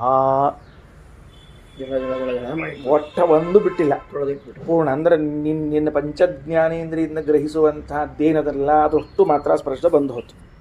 ಇನ್ನು ಮಾತ್ರ ಸ್ಪರ್ಶ. ಇನ್ನು ಮಂದ ಶೀತೋಷ್ಣ ಸುಖ ದುಃಖದಾಹ ಅಂತದ್ದು ತಮ್ಮ ಇಲ್ಲಿ. ಇದು ಒಂದು ಸ್ವಾರಸ್ಯದ. ಈಗ ಶೀತೋಷ್ಣ ಸುಖ ದುಃಖದಾಹ ಅಂದ್ರೆ ಹೆಂಗೆ ಬಿಡಿಸ್ಬೇಕು ಅದನ್ನು ಕಲ್ಪನೆ ಬರೋದಿಲ್ಲ. ಅವು ಕೃಷ್ಣ ಭಯಂಕರ ಟ್ಯಾಲೆಂಟೆಡ್ ಫೆಲೋ. ಅವ್ನು ಒಟ್ಟ ತಿಳಿಯಂಗಿಲ್ಲ ಒಂದು. ಇದು ಯಾಕೆ ಶೀತ ಉಷ್ಣ ತಂದಿಟ್ಟ ಅಂತ ಕೊನೆ ತನಕ ಬಿಟ್ಕೊಡೋದಿಲ್ಲ. ಸಿನಿಮಾ ಕೊನೆ ಮುಗಿಯೋ ತನಕ ಹೆಂಗೆ ರಹಸ್ಯ ಬಿಟ್ಕೊಡೋದಿಲ್ಲ, ಹಂಗೆ ಬಿಟ್ಕೊಡೋದಿಲ್ಲ ನಾವು ಕೃಷ್ಣ. ಶೀತೋಷ್ಣ ಸುಖ ದುಃಖದಾಹ ಸರಿ, ಶೀತೋಷ್ಣ ಬಿಟ್ಬಿಡು. ಸುಖ ದುಃಖದಾಹ ಅಂತ ತಿಳ್ಕೊಂಬಿಡು. ಶಬ್ದಸ್ಪರ್ಶ ರೂಪರಸ ಗಂಧಗಳೇನವ ಇವು ಸುಖ ದುಃಖಕ್ಕೆ ಕಾರಣ. ಸುಖ ದುಃಖಕ್ಕೆ ಕಾರಣ ಅಂತ ಅರ್ಥ. ಶೀತ ಉಷ್ಣ ಅಂತನ್ನೋದನ್ನು ಉಪಲಕ್ಷಣೆ ಮಾಡ್ಕೋಬೇಕು. ಈಗ ರಾಯರು ಬರೀತಾರೆ ಏನಾಯ್ತು. ಶೀತೋಷ್ಣ ಶಬ್ದೋ ಮೊದಲನೇದು ಶೀತೋಷ್ಣ ಸ್ಪರ್ಶವಾಚಕೌ ಲಕ್ಷಣಯ ಗಂಧರಸ ರೂಪ ಸ್ಪರ್ಶ ಶಬ್ದಾಖ್ಯ ಸರ್ವ ವಿಷಯ ಪರೋ ಭೂತ್ವ ತದನುಭವ ಲಕ್ಷಕೌ ಲಾಕ್ಷಣಿಕೋಕ್ತಿ ಕೃತ್ಯಮಗ್ರೇ ವ್ಯಕ್ತಂ. ಖಲಾಸ್. ಏನು ಮಾಡಿದ್ರಪ್ಪ ಅಂದರೆ ಶೀತ ಉಷ್ಣ ಅನ್ನುವಂಥ ಶಬ್ದಗಳಿಂದ ಅರ್ಥ ಏನು ಬರ್ತದೆ ನಮಗೆ ಅಂದರೆ ಬಿಸಿ, ತಣ್ಣಗೆ ಬಿಸಿ ಇಷ್ಟೇ. ತಣ್ಣ ಬಿಸಿ ಇಷ್ಟೇ ಅರ್ಥ ಬರ್ತದೆ. ತಂಪು ಬಿಸಿ ಇಷ್ಟೇ ಅರ್ಥ ಬರ್ತದೆ. ತಂಪಾದ ಸ್ಪರ್ಶ ಬಿಸಿಯಾದ ಸ್ಪರ್ಶ ಅಂತ ಅರ್ಥ ಬರಂಗಿಲ್ಲ. ಅದಕ್ಕೆ ಏನು ಮಾಡ್ಕೋಬೇಕು, ಮೊದಲನೇದ್ದು ಅಲ್ಲಿ ತನಕ ಹೋಗ್ಬೇಕು. ಅದಕ್ಕೆ ಸ್ಪರ್ಶವಾಚಕವು ಅಂತ ಅರ್ಥ ಮಾಡ್ಕೋಬೇಕು. ವಾಚಕ ತನಕ ಹೋಗ್ಬೇಕು. ಶೀತ ಶಬ್ದ ಶೀತ ಸ್ಪರ್ಶವಾಚಕ, ಉಷ್ಣ ಶಬ್ದ ಉಷ್ಣ ಸ್ಪರ್ಶವಾಚಕ ಅಂತ ಅರ್ಥ ಮಾಡ್ಕೋಬೇಕು. ಮೊದಲನೇದ್ದು ಒಂದು ಮೆಟ್ಲು ತರಗದ್ರಿ. ಈಗ ಮೂಲದಲ್ಲಿ ಶೀತ ಉಷ್ಣ ಅಂತ ಇಷ್ಟ ಹಾಕ್ಬಿಟ್ಟಾನ ಕೃಷ್ಣ. ರಾಯರಂತಾರ ಶೀತ ಉಷ್ಣ ಸ್ಪರ್ಶ ಅಂತ ತಿಳ್ಕೊಳ್ರಿ ಅಂತ. ಓಕೆ, ತಗೊಂಡ್ವಿ, ಸಂತೋಷ. ಶೀತೋಷ್ಣ ಸ್ಪರ್ಶ ತಗೊಂಡ ಮೇಲೆ ಏನು ಸಮಸ್ಯೆ ಬಂತು ಅಂದರೆ ಈ ಶೀತ ಮತ್ತು ಉಷ್ಣ ಅಂತನ್ನುವುದು ಕೇವಲ ಸ್ಪರ್ಶವೆಂಬ ತನ್ಮಾತ್ರಕ್ಕೆ ಸಂಬಂಧಪಟ್ಟದ್ದು. ಎದಕ್ಕೆ ಸಂಬಂಧಪಟ್ಟದ್ದು? ಸ್ಪರ್ಶ ತನ್ಮಾತ್ರ ಅಷ್ಟೇ ಸಂಬಂಧಪಟ್ಟದ್ದು. ಮಾತ್ರ ಶಬ್ದಕ್ಕೆ ನೀವು ಹೇಳೋ ಕಾಲಕ್ಕೆ ಏನು ಮಾಡಿರಿ ಅಂದ್ರೆ ಗಂಧ ರಸ ರೂಪ ಸ್ಪರ್ಶ ಶಬ್ದ ಅಂತ ಅಷ್ಟೊಂದು ತಗೊಂಡು ಹೇಳೋ ಕಾಲಕ್ಕೆ ಈ ಸ್ಪರ್ಶದ ಮಾತ್ರ ಯಾಕೆ ಹೇಳಿಕತ್ತಿರಪ್ಪ ನೀವು ಅಂದ್ರೆ ಏನೋ ಒಂದು ಗದ್ಲದ. ಸರಿ, ಒಂದು ಕೆಲಸ ಮಾಡೋಂತ, ಸ್ಪರ್ಶದ್ದನ್ನೇನು ಕೃಷ್ಣ ಹೇಳಲ್ಲ ಅದನ್ನ ಇಟ್ಟುಕೊಂಡು ಉಪಲಕ್ಷಣಯ ಗಂಧ ರಸ ಗಂಧ ರೂಪ ರಸ ಶಬ್ದ ಅವನು ತಗೊಂಬೋಣಂತ. ಯಾವುದನ್ನು ತಗೊಂಡಿಗ ನೀನು? ಅವುಗಳನ್ನು ಮುಖತಃ ಹೇಳಿದಿ, ತಗೊಂಡ್ವಿ. ತಗೊಂಡ ಮೇಲೆ ಏನಾಯ್ತು ಅಂದ್ರೆ ಶೀತ ಉಷ್ಣ ಇದು ಸ್ಪರ್ಶ ಪರ್ಯಾಯವಾಚಿ ಆಗ್ಬಿಡುತ್ತೆ. ಈಗ ಅದು ಸ್ಪರ್ಶ ಆಯ್ತಲ್ಲ, ಅದಕ್ಕೆ ಸ್ಪರ್ಶಕ್ಕೆ ಹೇಳದಂತ ಆಯ್ತು. ಸ್ಪರ್ಶಕ್ಕೆ ಸಂಬಂಧಪಟ್ಟದ್ದೇ ಹೇಳಿಕತ್ತೀನಿ ನೀನು. ಎಂಥ ಸ್ಪರ್ಶ ಇರ್ತದೆ? ಒಂದ ಶೀತ ಸ್ಪರ್ಶ ಇರಬೇಕು, ಇಲ್ಲಿ ಉಷ್ಣ ಸ್ಪರ್ಶ ಇರಬೇಕು. ಹಂಗಾರೆ ಶೀತ ಉಷ್ಣ ಈಸ್ ಈಕ್ವಲ್ ಟು ಸ್ಪರ್ಶ. ಸ್ಪರ್ಶ ಆಯ್ತಾ? ಮುಂದ ಸ್ಪರ್ಶ ಆದ್ಮೇಲೆ ಇನ್ಯಾವ ಬರ್ಬೇಕಾಗಿದೆ? ತನ್ಮಾತ್ರಗಳು 4 ಬರ್ಬೇಕಾಗಿದೆ. 4 ರೂಪ ರಸ ಶಬ್ದ. ಅಂದ್ರೆ ಈಗೇನಾಯ್ತು ಅಂದ್ರೆ ಶೀತೋಷ್ಣ ಸುಖ ದುಃಖದಾಹ ಅಂತನ್ನುವಲ್ಲಿ ಶೀತೋಷ್ಣ ಶಬ್ದಗಳು ಮೊದಲು ಶೀತ ಉಷ್ಣ ಅನುಭವ, ಶೀತೋಷ್ಣ ಸ್ಪರ್ಶವನ್ನ ಅರ್ಥ ಹೇಳ್ಬೇಕು. ಅರ್ಥ ಆಯ್ತಿಲ್ಲ? ಶೀತ ಉಷ್ಣ ಶಬ್ದಗಳು ಏನ್ ಮಾಡ್ಬೇಕು? ಮೊದಲು ಶೀತ ಉಷ್ಣ ಸ್ಪರ್ಶ ಅನ್ನೋ ಅರ್ಥ ಹೇಳ್ಬೇಕು. ಸ್ಪರ್ಶ ಅಂತ ಅರ್ಥ ಹೇಳಿದ್ಮೇಲೆ ಪಂಚತನ್ ಮಾತ್ರ ಒಂದು ಮಾತ್ರ ಬಂತು. ಆಗದ ಸ್ಥಾಳಿ ಪುಲಾಕನ್ಯಾಯಿನ ಅಥವಾ ಉಪಲಕ್ಷಣೆಯ ಏನು ತಗೋಬೇಕು ಅಂದ್ರೆ ಶಬ್ದ ಸ್ಪರ್ಶ ರೂಪರಸಗಂಧಗಳಲ್ಲಿ ಉಳಿದದ್ದನ್ನು ತಗೋಬೇಕು. ಉಳಿದದ್ದನ್ನು ತಗೊಂಡಾಗ ಏನಾಯ್ತು ಅಂದ್ರೆ 5 ಆತಿಲ್ಲ, 5 ಬಂತಿಲ್ಲೋ. ಹಂಗಾರೆ ಶಬ್ದ ಎಷ್ಟು ಕಡಿಮೆ ಬಳಸ್ಯಾನ ಕೃಷ್ಣ? ಶೀತೋಷ್ಣ ಅಂತ ಇಷ್ಟ ಬಳಸಿ ಪಂಚತನ್ಮಾತ್ರಗಳು ಗ್ರಹಣ ಆಗೋ ಹಂಗೆ ಮಾಡಿಬಿಟ್ಟ. ಉಪಲಕ್ಷಣ ಅದು, ಉಪಲಕ್ಷಣ ಬರ್ದ ನೋಡಿ, ಉಪಲಕ್ಷಣೆ ಅಂತ ಹೇಳಿ. ಲಕ್ಷಣಯ ಗಂಧ ಸ್ಪರ್ಶ ರೂಪ ತಗೋಬೇಕು. ಲಕ್ಷಣಯ ಅಂತಂದ್ರೆ ಉಪಲಕ್ಷಣಯ ಅಂತಾನೆ ಅರ್ಥ. ಹೌದಪ್ಪ, ಲಕ್ಷಣಾವೃತ್ತಿ ಅಂತ ಅರ್ಥ ಅಲ್ಲ. ಲಕ್ಷಣಾವೃತ್ತಿನೇ ಏನು ತಗೊಂಡಿಲ್ಲ. ಅಲ್ಲೇನು ಗಂಗಾಯಂ ಘೋಷ ಅಂತಿಲ್ಲ ಇಲ್ಲವ. ಇದು ಬಂದಿಲ್ಲ ನಮಗೆ. ಏನಂತಾರೆ ಅದಕ್ಕೆ? ಮುಖ್ಯಾರ್ಥ ಬಾಧ ಬಂದಿಲ್ಲ. ಮುಖ್ಯಾರ್ಥ ಬಂದ್ರೆ ಲಕ್ಷಣ ತಗೋಬೇಕು. ಇದು ಉಪಲಕ್ಷಣ ಮಾಡ್ಕೊಳಗಿತ್ತು ನಾವು ಇದಕ್ಕೆ. ಸರಿ ಹೋತಾ? ಮುಂದ ಜ್ಞಾನ ವಿಷಯ ಗಂಧ ಸ್ಪರ್ಶ ರೂಪರಸ ಶಬ್ದ ತೇಷಾಂ ಸ್ಪರ್ಶ ಸಂಬಂಧ ಶೀತೋಷ್ಣ ಶಬ್ದವು, ಶೀತ ಮತ್ತು ಉಷ್ಣ ಶಬ್ದಗಳು ಶೀತ ಉಷ್ಣ ಸ್ಪರ್ಶ ವಾಚಕವು. ಮೊದಲನೇದು ಶೀತ ಸ್ಪರ್ಶ, ಉಷ್ಣ ಸ್ಪರ್ಶ ಅಂತ ಸ್ಪರ್ಶ ತಗೊಂಡ್ಬಿಡ್ರಿ. ಇವೆರಡು ಸ್ಪರ್ಶ ತಗೊಂಡ್ಮೇಲೆ ಪ್ರತ್ಯೇಕ ಸ್ಪರ್ಶ ಅಂತ ಬಂದು ನಿಂತ್ಕೊಂಡು ಪಂಚತನ್ಮಾತ್ರಗಳಲ್ಲಿ ಒಂದು ಬಂದ ಕೂಡಲೇ ಇದ್ರ ಉಪಲಕ್ಷಣೆಯ ಉಳಿದದ್ದು ಯಾವ್ದು ಬರಬೇಕು ಅಂತಂದ್ರೆ ಗಂಧ ರಸ ರೂಪ ಶಬ್ದಗಳು ಇವುಗಳನ್ನು ತಗೊಂಡು 5 ಆಗ್ಬಿಡುತ್ತೆ. ಈಗ 5 ಬಂತು. ಅದು ಕೊನೆಯಾಯಿತು ಮಾತ್ರ ಸ್ಪರ್ಶ. ಏನಪ್ಪ?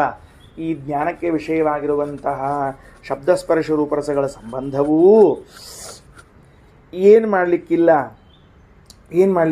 ಸುಖ ದುಃಖದಾಹ, ಸುಖ ದುಃಖವನ್ನು ಉಂಟು ಮಾಡ್ತಾವ ಅಂತ ಕೇಳ್ದಂಗೆ ಆಯ್ತು. ಈಗ ಅದಕ್ಕೆ ಏನು ಮಾಡ್ತಾವಂತಾಯಿತು? ಸುಖ ದುಃಖವನ್ನು ಉಂಟು ಮಾಡ್ತಾವ. ಯಾವುದು? 5 ತನ್ಮಾತ್ರಗಳು ಕೂಡ ನಿನಗೆ ಸುಖ ದುಃಖವನ್ನು ಉಂಟು ಮಾಡುತ್ತವೇನು ಅಂತ ಕೇಳ್ದಂಗೆ ಆಯ್ತು. ಈಗ ಪ್ರಶ್ನೆ ಅದೇನಲ್ಲಿ? ಹೌದು, ಅದೇ ಥರ. ಈಗ ನೋಡಿ, ಈಗ ಮುಂದೆ ಸರ್ ಇಲ್ಲಿ ಒಂದು ಪ್ರಶ್ನೆ ಉಳಿತು, ಕೇಳ್ಬೋದು? ಹೇಳು. ಅಲ್ಲ, ಇಲ್ಲಿ ಉಪಲಕ್ಷಣ ಅಂತ ತಗೊಂಡ್ಮೇಲೆ ಮತ್ತೆ ಸ್ಪರ್ಶ ಯಾಕೆ ನೀವು ನೋಡಿ ಇಲ್ಲಿ ಏನು ಸ್ಪರ್ಶ ತಂದೀವಿ? ಗಂಧ ರಸ ರೂಪ ಸ್ಪರ್ಶ ಯಾಕೆ ಬೇಕಿಲ್ಲ? ಸ್ಪರ್ಶವಾಚಕವು ಅಂತ ಹೇಳಿ ಲಕ್ಷಣಯ ಗಂಧ ರಸ ರೂಪ ಶಬ್ದ ತಗೊಳ್ರಿ ಅಂತ ಹೇಳಿ. ಅಲ್ಲಲ್ಲ, ಇಲ್ಲಿ ಅನುಭವ ತರಬೇಕಾಗಿದೆ. ಈ ಸ್ಪರ್ಶ ಶಬ್ದಕ್ಕೆ ಅನುಭವ ಅಂತ ಮಾಡ್ತೀವಿ ಈಗ ನಾವೀಗ. ಶಬ್ದಕ್ಕೆ ಸ್ಪರ್ಶ ಶಬ್ದಕ್ಕೆ ಅನುಭವ ಲಕ್ಷಕವು ಅಂತ ಮಾಡ್ತೀವಿ. ಸರ್ವ ವಿಷಯ ಪರೋಭೂತ್ವ ತದನುಭವ ಲಕ್ಷಕವು ಅಂತ ಮಾಡಿಬಿಡ್ತೀವಿ. ಅವಾಗ ಅಲ್ಲಿ ಬರೇ ಸ್ಪರ್ಶ ಅನ್ನೋ ಶಬ್ದಕ್ಕೆ ಸ್ಪರ್ಶ ಅಂದ್ರೆ ಮುಟ್ಟು ಅಥವಾ ಸ್ವಗೀಂದ್ರಿಯ ಗ್ರಾಹ್ಯ ಅಂತ ಇಷ್ಟ ಅಲ್ಲ. ಸ್ವಗೀಂದ್ರಿಯ ಗ್ರಾಹ್ಯವಾದದ್ದನ್ನು ಇಟ್ಕೊಂಡದ್ರಿಂದ ಉಳಿದದನ್ನೆಲ್ಲವನ್ನು ತೆಗೆದುಕೊಳ್ಳಿಕ್ಕೆ ಬರ್ತದೆ ಅಂತ ಆಯ್ತು. ಅನುಭವವನ್ನು ತಗೋಬೇಕಾಗಿದೆ. ನೋಡು, ಶೀತೋಷ್ಣ ಶಬ್ದಗಳು ಶೀತ ಉಷ್ಣ ಸ್ಪರ್ಶ ಅಂತನೋ ಅರ್ಥವನ್ನು ತಂದು ಲಕ್ಷಣೆಯ 5 ತಗೋಬೇಕು ಅಂತ ತಿಳಿಸಿಕೊಡ್ತದೆ. ಉಪಲಕ್ಷಣೆಯ ಅಂತ ಅರ್ಥ. ಜಗದ ಲಕ್ಷಣ ಇದ್ದಂಗೆ ಅದನ್ನು ಬಿಟ್ಟು ಇದನ್ನು ಎಷ್ಟು ತಗೋಬೇಕು ಅಂತ ತಗೊಂಡ್ವಿ. ಗಂಧ ರಸ ಶಬ್ದಾಖ್ಯ ಸರ್ವ ವಿಷಯ ಪರೋಭೂತ್ವ, ಇವೆರಡು ಶಬ್ದಗಳು ಆ ಎಲ್ಲ ವಿಷಯಗಳನ್ನು ಹೇಳ್ತಾ ತದ ಅನುಭವ ಲಕ್ಷಕವು, ಅದರ ಅನುಭವವನ್ನು ಅಂದ್ರೆ ಜ್ಞಾನ ವಿಷಯತ್ವವನ್ನು, ಜ್ಞಾನವನ್ನು ನ್ಯಾಯ ವಿಷಯತ್ವ ಜ್ಞಾನವನ್ನು ಮಾಡ್ತದೆ. ಅನುಭವ ಅಂದ್ರೆ ಏನು? ಜ್ಞಾನ ಅಂತ ಅರ್ಥ. ಜ್ಞಾನವನ್ನು ಜ್ಞಾನ ಎಂಬ ಅರ್ಥವನ್ನು ತಂದು ಕೊಡ್ತದೆ. ಗಂಧದ ಜ್ಞಾನ, ರಸದ ಜ್ಞಾನ. ಹಂಗಾತಿಗದು. ಶಬ್ದಸ್ಪರ್ಶ ರೂಪರಸಗಂಧಗಳ ಸಂಬಂಧವು ಏನು? ಶಬ್ದಸ್ಪರ್ಶ ರೂಪರಸಗಳ ಸಂಬಂಧವು ಯಾರ ಜೊತೆಗೆ? ಇಂದ್ರಿಯಗಳ ಜೊತೆಗೆ. ಶಬ್ದಸ್ಪರ್ಶ ರೂಪರಸಗಂಧಗಳು ಇಂದ್ರಿಯ ಜೊತೆಗೆ ಸಂಬಂಧ ಹೊಂದಿದಾಗ ಅವುಗಳ ಜ್ಞಾನವು ಆಗುತ್ತದೆಯಲ್ಲ. ಇಷ್ಟಕ್ಕೆ ಬಂದು ನಿಂತ್ಕೊಳ್ತೀಗ. ಅದಕ್ಕೆ ನೋಡಪ್ಪ ಬರೀತಾರೆ, ಗಂಧರಸ ರೂಪ ಸ್ಪರ್ಶ ಶಬ್ದಾಖ್ಯ ವಿಷಯಾಣಾಂ, ಇವುಗಳ ಘ್ರಾಣ ರಸನ ಚಕ್ಷು ತ್ವಕ್ಶ್ರೋತ್ರೇಂದ್ರಿಯ ರೂಪೈ ಯಥಾಕ್ರಮಂ ಸನ್ನಿಕರ್ಷಾಃ. ಕ್ರಮವಾಗಿ ಯಾವುದು? ಗಂಧದ ಸನ್ನಿಕರ್ಷ ಘ್ರಾಣ ಎಂಬ ಇಂದ್ರಿಯ ಜೊತೆಗೆ, ರಸದ ಸನ್ನಿಕರ್ಷ ರಸನವೆಂಬ ಇಂದ್ರಿಯ ಜೊತೆಗೆ, ಸ್ಪರ್ಶದ್ದು ತ್ವಗೀಂದ್ರಿಯ ಜೊತೆಗೆ, ರೂಪದ್ದು ಚಕ್ಷುರೇಂದ್ರಿಯ ಜೊತೆಗೆ, ಶಬ್ದದ್ದು ಶ್ರೋತ್ರೇಂದ್ರಿಯ ಜೊತೆಗೆ ಕ್ರಮವಾಗಿ ಕ್ರಮವಾಗಿ ಆಗ್ತವ. ಯಥಾಕ್ರಮ ಸನ್ನಿಕರ್ಷಾ ಏನವು ಮಾತ್ರ ಸ್ಪರ್ಶಾ ಶೀತೋಷ್ಣ ಸುಖ ದುಃಖದಾಹ. ಏನೋ ಇಲ್ಲಿ ಏನು ಮಾಡಬೇಕು ಅಂದರೆ ಮಾತ್ರ ಸ್ಪರ್ಶ ಅಂತ ಅಂದ್ಕೊಳ್ಳಿ ಕಮ ಹಾಕೋಬೇಕು ಇಲ್ಲಿ ತೇ ಮಾತ್ರ ಸ್ಪರ್ಶ ಅಂತ ಅರ್ಥ. ಮಾತ್ರ ಸ್ಪರ್ಶ ಕಾಮ ಅದ ಇಲ್ಲಿ ಅದೇನೋ ನಮ್ಮಲ್ಲಿಲ್ಲ ಅದಕ್ಕೆ ಇರಲಿ. ಹಂಗಾರೆ ಮಾತ್ರ ಸ್ಪರ್ಶ ಎಂಬ ಶಬ್ದಕ್ಕೆ ಟೋಟಲ್ಲಿ ನೀವೆಲ್ಲ ಗುದ್ದಾಡಿ ಪತ್ತಾಡಿ ಮಾಡಿದ ಅರ್ಥ ಏನಾಯ್ತು ಅಂದರೆ ಪಂಚ ತನ್ಮಾತ್ರೆಗಳು ಪಂಚಜ್ಞಾನೇಂದ್ರಿಯ ಜೊತೆಗೆ ಸಂಬಂಧ ಹೊಂದಿದಾಗ ಅನ್ನೋದು ಮಾತ್ರ ಸ್ಪರ್ಶ ಎಂಬ ಶಬ್ದ ಅರ್ಥ. ಹೊಂದಿದಾಗ ಬರುವ ಜ್ಞಾನ ಅನುಭವ, ಜ್ಞಾನವೇ ಜ್ಞಾನಾನುಭವ. ಜ್ಞಾನ ಹೊಂದಿದಾಗ ಬರುವ ಜ್ಞಾನ. ಗಂಧವು ಘ್ರಾಣೇನ ಜೊತೆಗೆ ಸನ್ನಿಕರ್ಷ ಹೊಂದದ ಆಗ ಬರುವಾಗ ಗಂಧ ಜ್ಞಾನ. ಶಬ್ದವು ಶ್ರವಣೇನ ಜೊತೆಗೆ ಸನ್ನಿಕರ್ಷ ಹೊಂದದ ಆಗ ಬರುವ ಶಬ್ದ ಜ್ಞಾನ. ಸ್ಪರ್ಶ ಇದು ತ್ವಗೀಂದ್ರಿಯ ಜೊತೆಗೆ ಸನ್ನಿಕರ್ಷ ಹೊಂದದ ಬರುವ ಸ್ಪರ್ಶ ಜ್ಞಾನ. ರೂಪವು ಕಣ್ಣಿನ ಜೊತೆಗೆ ಸಂಬಂಧ ಸನ್ನಿಕರ್ಷ ಆಗ್ತದೆ ಬರುವ ರೂಪಜ್ಞಾನ. ಈ ಜ್ಞಾನವು ಇಷ್ಟರ್ಥವನ್ನು ಕೃಷ್ಣಗೆ ಎಲ್ಲಿ ಹೇಳಬೇಕಾಗಿದೆ? ಮಾತ್ರ ಸ್ಪರ್ಶ ಅನ್ನೋ ಶಬ್ದದಲ್ಲಿ ಹೇಳಬೇಕಾಗಿದೆ. ಸರಿನಾ? ಮುಂದೆ ಶೀತೋಷ್ಣ ಸುಖ ದುಃಖದಾಹ ಅನ್ನೋ ಶಬ್ದಕ್ಕೆ ಅರ್ಥ ಏನು ಮಾಡಬೇಕು ಅಂದರೆ ಸುಗಂಧ ಸುರಸ ಸುರೂಪ ಸುಸ್ಪರ್ಶ ಸುಶಬ್ದ ವಿಷಯ ಸಾಕ್ಷಾತ್ಕಾರ ರೂಪ ಅನುಭವ ಜನನದ್ವಾರ ಆತ್ಮನಃ ಸುಖಪ್ರದಾಹ. ಇಷ್ಟು ಅರ್ಥ ಮಾಡ್ಬೇಕು ಅದಕ್ಕೆ. ಶೀತೋಷ್ಣ ಸುಖ ದುಃಖದಾಹ. ಶೀತೋಷ್ಣ ಸುಖ ದುಃಖದ ಎಂಬ ಶಬ್ದಕ್ಕೆ ಒಟ್ಟು ತೊಗೊಳ್ರಿ ಅಂತ ಹೇಳ್ಬಿಟ್ಟಿವಿ. ಒಟ್ಟು ತೊಗೊಂಡ್ಮೇಲೆ ಜ್ಞಾನ ಬರಬೇಕು ಅಂತ ಬೇರೆ ಹೇಳಿವಿ. ಈಗ ಒಟ್ಟು ತೊಗೊಂಡು ಜ್ಞಾನ ಬರಬೇಕು. ಇಲ್ಲಿ ಮಾತ್ರ ಸ್ಪರ್ಶ ಅಂಬೋದಕ್ಕೆ ಸನ್ನಿಕರ್ಷ ಆಗಿದೆ, ಸುಖ ದುಃಖದ ಅಂಬೋದಕ್ಕೆ ಜ್ಞಾನ ಆಗ್ಲಿಕ್ಕತ್ತದ. ಈಗ ಸರಿ ಆಯ್ತಾ? ಮಾತ್ರ ಸ್ಪರ್ಶ ಅಂಬೋಲಿ ಜ್ಞಾನ ಬೇಡ, ಬರೀ ಮಾತ್ರ ಸ್ಪರ್ಶ ಅಂಬೋದು ಸನ್ನಿಕರ್ಷ ಅಂತ ಇಷ್ಟ ಇಟ್ಕೊಳ್ರಿ. ಇಲ್ಲಿ ಬಂದಾಗ ಮುಂದೆ ಜ್ಞಾನ ಅಂತ ತೊಗೊಳ್ರಿ, ಅನುಭವ ಅಂತ ತೊಗೊಳ್ರಿ. ಸುಗಂಧ ಅದ್ರಲ್ಲಿ ಹಿಂದೆ ಮಾತ್ರ ಸ್ಪರ್ಶ ಅನ್ನೋದಕ್ಕೆ ಅನುಭವ ಲಕ್ಷಕವು ಅಂತ ಹೇಳ್ಬಿಟ್ಟು ಇಲ್ಲಿ ಶೀತೋಷ್ಣ ಶಬ್ದಕ್ಕೆ ಅನುಭವ ಲಕ್ಷಕ್ಕೆ ಹೇಳ್ಯಾರ, ಮಾತ್ರ ಸ್ಪರ್ಶಕ್ಕೆ ಹೇಳಿಲ್ಲ. ಮಾತ್ರ ಸ್ಪರ್ಶಕ್ಕೆ ಸಂಬಂಧ ಅಷ್ಟೇ ಹೇಳ್ಯಾರ. ಮಾತ್ರ ಸ್ಪರ್ಶ ಎಂಬೋ ಶಬ್ದಕ್ಕೆ ಇಂದ್ರಿಯಕ್ಕೂ ವಿಷಯಕ್ಕೂ ಸನ್ನಿಕರ್ಷ ಅಷ್ಟೇ. ಶೀತೋಷ್ಣ ಸುಖ ದುಃಖದ ಅಂದ್ರೆ ಜ್ಞಾನ ಮಾಡಿ ಕೊಡುವುದು ಅಂತ ಈಗ ಮುಂದೆ ಹೊಂಟವ್ರು. ಸರಿ, ಬೇರೆ ಇಲ್ಲ. ಮಾತ್ರ ಸ್ಪರ್ಶ ಆಯ್ತಿಲ್ಲೋ? ಏನಾಯ್ತು ನೋಡಿ ಇನ್ನೊಂದ್ಸಲ. ಗಂಧ ರಸ ರೂಪ ಸ್ಪರ್ಶ ಶಬ್ದಾಖ್ಯ ವಿಷಯಾಂ ಘ್ರಾಣ ರಸನ ಚಕ್ಷುತ್ ಪಕ್ಷೋತ್ರಿ ರೂಪೇ ಯಥಾಕ್ರಮಂ ಸನ್ನಿಕರ್ಷಾ ತೇ ಮಾತ್ರ ಸ್ಪರ್ಶ ಬರೀ ಸನ್ನಿಕರ್ಷ ಆಗೋದಷ್ಟ. ಶೀತೋಷ್ಣ ಸುಖ ದುಃಖದಾಹ ಅಂದ್ರೆ ಸುಗಂಧ ಸ್ವರೂಪ ಇವುಗಳನ್ನು ಅನುಭವ ಉಂಟು ಮಾಡುವ ಮೂಲಕವಾಗಿ ಆತ್ಮನಿಗೆ ಸುಖಪ್ರದವಾಗುತ್ತವೆ. ವಿಷಯಗಳಿಗೂ ಇಂದ್ರಿಯಗಳಿಗೂ ಸಂಪರ್ಕ ಆಗ್ತದೆ, ಅದರ ಜ್ಞಾನ ಬರ್ತದೆ. ಜ್ಞಾನವನ್ನುಂಟು ಮಾಡುವ ಮೂಲಕವಾಗಿ ಅನುಭವವನ್ನುಂಟು ಮಾಡುವ ಮೂಲಕವಾಗಿ ಆತ್ಮನಿಗೆ ಸುಖವನ್ನುಂಟು ಮಾಡ್ತಾವೆ. ಇನ್ನು ಅನಿಷ್ಟವಾದ ಗಂಧ ರಸಾದಿ ವಿಷಯಗಳ ಸಾಕ್ಷಾತ್ಕಾರವನ್ನು ಉಂಟು ಮಾಡುವ ಮೂಲಕವಾಗಿ ದುಃಖವನ್ನುಂಟು ಮಾಡ್ತಾವೆ. ಯಾವುದೂ ಈ ವಿಷಯಗಳು ಪಂಚತನ್ಮಾತ್ರೆಗಳು. ತೇಷಾಂಚ ಮೃತವು ತೇಷಾಮೃತವು ಚ ಅವರು ಸತ್ತು ಹೋಗ್ಬಿಟ್ರೆ ತನ್ನಿಮಿತ್ತ ಸುಖ ದುಃಖ ಹಾನಿ ಪ್ರಾಪ್ತಿ ಭವತೆ ಇತಿ ಕಿಲ ಕೌಂತೆಯ ತವಾಶಯ. ಅವ್ರು ಹೋಗ್ಬಿಟ್ರೆ ನಿನಗೆ ಸುಖ ದುಃಖ ಆಗ್ತದೆ ಅಂತ ಅರ್ಥ ಹೌದಿಲ್ಲಪಿ ನಿಂದು ಅಂತ ಇತಿ ಪಾರ್ಥ ಹಾರ್ದ ಮನೋದ್ಯ. ಈ ಶಬ್ದಗಳಿಂದ ಅರ್ಜುನನ ಅಭಿಪ್ರಾಯವನ್ನು ಅನುವಾದ ಮಾಡಿದ್ನಂತ ಕೃಷ್ಣ. ಯಾವುದರಿಂದ? ಮಾತ್ರ ಸ್ಪರ್ಶ ಕೌಂತೆಯ ಶೀತೋಷ್ಣ ಸುಖ ದುಃಖದಾಹ. ಅದು ಹೊರಗಿಟ್ಟು ಮಾತ್ರ ಸ್ಪರ್ಶಾಹ ಪಂಚಜ್ಞಾನೇಂದ್ರಿಯದಿಂದ ಗ್ರಹಿಸಲು ಯೋಗ್ಯವಾಗಿರುವಂತಹ ಶಬ್ದಸ್ಪರ್ಶ ರೂಪರಸಗಂಧಗಳೆಂಬ ವಿಷಯಗಳು ಇಂದ್ರಿಯ ಜೊತೆಗೆ ಸನ್ನಿಕರ್ಷ ಹೊಂದಿದಾಗ ಶೀತೋಷ್ಣ ಸುಖ ದುಃಖದಾಹ ಒಳ್ಳೆಯ ಗಂಧ, ಒಳ್ಳೆಯ ರಸ, ಒಳ್ಳೆಯ ಶಬ್ದ, ಒಳ್ಳೆಯ ರೂಪ, ಒಳ್ಳೆಯ ಸ್ಪರ್ಶ ಅನ್ನುವಂತಹ ಸುಖಾನುಭವವನ್ನು ಉಂಟು ಮಾಡ್ತಾವ ಆತ್ಮನಿಗೆ. ಅಥವಾ ದುರ್ಗಂಧ, ದುಷ್ಟ ಶಬ್ದ, ದುಷ್ಟರೂಪ, ದುಷ್ಟರಸ ಅಂತನ್ನುವಂತಹದ್ದನ್ನು ಅನುಭವಕ್ಕೆ ತಂದುಕೊಟ್ಟು ದುಃಖವನ್ನುಂಟು ಮಾಡ್ತಾವ. ಅಂದರೆ ಏನಾತಪ್ಪ? ಒಟ್ಟಾರೆ ಈ ಪಂಚತನ್ಮಾತ್ರೆಗಳೇ ಸುಖ ದುಃಖಪ್ರದಗಳು ಅಂತನ್ನುವ ಒಂದು ಬಂತು. ಯಾವಾಗ ಬಂತಿದು ಅಂದರೆ ಕೃಷ್ಣ ಅನ್ನಲ್ಲ, ಅರ್ಜುನ ಅನ್ನಲ್ಲ. ಅವ್ರು ನೋಡಲಿಲ್ಲ ಅಂದ್ರೆ, ಅವ್ರು ಮಾತಾಡಲಿಲ್ಲ ಅಂದ್ರೆ, ಅವ್ರು ಮುಟ್ಲಿಲ್ಲ ಅಂದರೆ ದುಃಖ ಆಗ್ತದೆ ಅಂತ ಅನ್ನಲ್ಲ. ಅದೋಷ್ಟನ್ನು ಸೆರೆ ಹಿಡಿದ ಭಗವಂತ. ಎಲ್ಲಿ ಸಂಗ್ರಹ ಮಾಡಿಟ್ಟ? ಮಾತ್ರ ಸ್ಪರ್ಶಾಸ್ತು ಕೌಂತೆಯ ಶೀತೋಷ್ಣ ಸುಖ ದುಃಖದಾಹ. ನಿನ್ನ ಅಭಿಪ್ರಾಯ ಹೌದಿಲ್ಲೋ? ಅಲ್ಲ, ತಪ್ಪು ಅಂತ ಮುಂದೆ ಶುರು ಆಯಿತು. ಅವನ ಭಾವನೆಯನ್ನು ಅನುವಾದ ಮಾಡಿದ, ಅವನ ಮನಸ್ಸಿನಾಗ ಏನಿತ್ತು ಅದನ್ನು ಅನುವಾದ ಮಾಡಿದ್ದಾನೆ. ಭಗವಾನ್ ಕೃಷ್ಣ ಕಾಕುಸ್ವರ ಶಿರಸ್ಕ ತು ಶಬ್ದೇನ ಅವಧಾರಣಾರ್ಥಕ್ಕೆ ನಿರಾಚಷ್ಟೇ. ಭಗವಾನ್ ಕೃಷ್ಣನು ಕಾಕುಸ್ವರಸ್ಕ ಅಂದ್ರೇನು? ಕೊಯ್ ಅನ್ನುವಂತಹ ಸ್ವರ ಬಂದಿರುವಂತಹದ್ರಿಂದ ತು ಶಬ್ದ ಇಟ್ಟುಕೊಂಡು ಅವಧಾರಣಾರ್ಥಕವಾದ ತು ಶಬ್ದದಿಂದ ನಿರಾಕರಣೆ ಮಾಡಲಿಕ್ಕೆ. ಮಾತ್ರ ಸ್ಪರ್ಶಾಸ್ತು ಅನ್ನುವಾಗ ಒಂದು ಕಿಮ್ ಅನ್ನೋ ಅರ್ಥದ, ಅದು ಧ್ವನಿ ಅದ. ಅದಲ್ಲಿ ಮಾತ್ರ ಸ್ಪರ್ಶಾಸ್ತು ಕೌಂತೆಯ ಅಂತ ಒಂದು ಕ್ಯವ್ ಅದ. ಆದಮೇಲೆ ತೂ ಇದ್ದದಕ್ಕೆ ಏವಕಾರ. ಏವ ಕಾರಣಗಳು ಏವ ಅವಧಾರಣ ತೂ ಅವಧಾರಣ ಮಾತ್ರ ಸ್ಪರ್ಶಾಸ್ತು. ನೀ ಹಂಗೆ ಅನ್ಕೊಂಡು ಏನು ಈ ದರ್ಶನ ಸ್ಪರ್ಶನ ಇವುಗಳೇ ನಿಂಗೆ ಸುಖಪ್ರದ ಅಂತ ಅನ್ಕೊಂಡು ನೀನು ಅಬದ್ಧ ಅಲ್ಲ. ನ ಕೇವಲ ಮಾತ್ರ ಸ್ಪರ್ಶ ಇದು ಸುಖ ದುಃಖವನ್ನು ಉಂಟು ಮಾಡಲಿಕ್ಕೆ ಸಾಧ್ಯವೇ ಇಲ್ಲ. ಹೇ ಕೌಂತೆಯ ಅಂತ ಪ್ರಾರಂಭ ಆಗ್ತದೆ. ಶ್ರೀಕೃಷ್ಣ ಅರ್ಪಣಮಸ್ತು.